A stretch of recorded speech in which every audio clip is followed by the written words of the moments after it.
La finalul proiectului este important să alocăm cel puțin o oră în care să ne provocăm să reflectăm la cum a mers planificarea și implementarea proiectului, dar și să evaluăm contribuția și impactul la nivelul comunității și să trecem în revistă rezultatele din perspectiva învățării.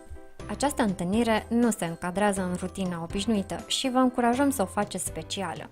Puteți lua în considerare un spațiu diferit, eventual în natură, gustări sau orice alt mod de a face întâlnirea mai distractivă.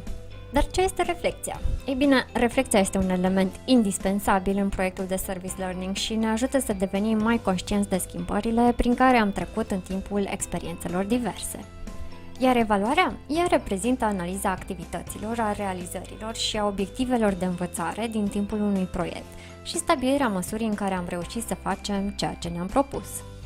Atât reflexia cât și evaluarea sunt ingrediente esențiale în succesul unui proiect de service learning și în acest episod vă propunem o metodă distractivă prin care grupul vostru să aprofundeze experiențele trăite și lecțiile învățate.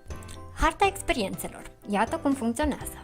Imaginați-vă experiența proiectului ca pe o călătorie plină de aventuri, iar voi sunteți eroii care au depășit o serie de obstacole. Pe o coală de flipchart desenați un punct de plecare și un punct de final. Între ele desenați diferitele provocări folosind metafore. De exemplu, noi am trecut prin deșertul confuziei, peste podul planificărilor, prin furtuna emoțiilor, pe lângă lacul clarității și copacul încrederii. Voi, ce metafore ați găsit pentru a ilustra călătoria voastră?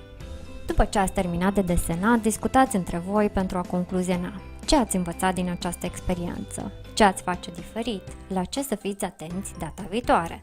Cum veți folosi cele învățate în acest proiect în viața de zi cu zi?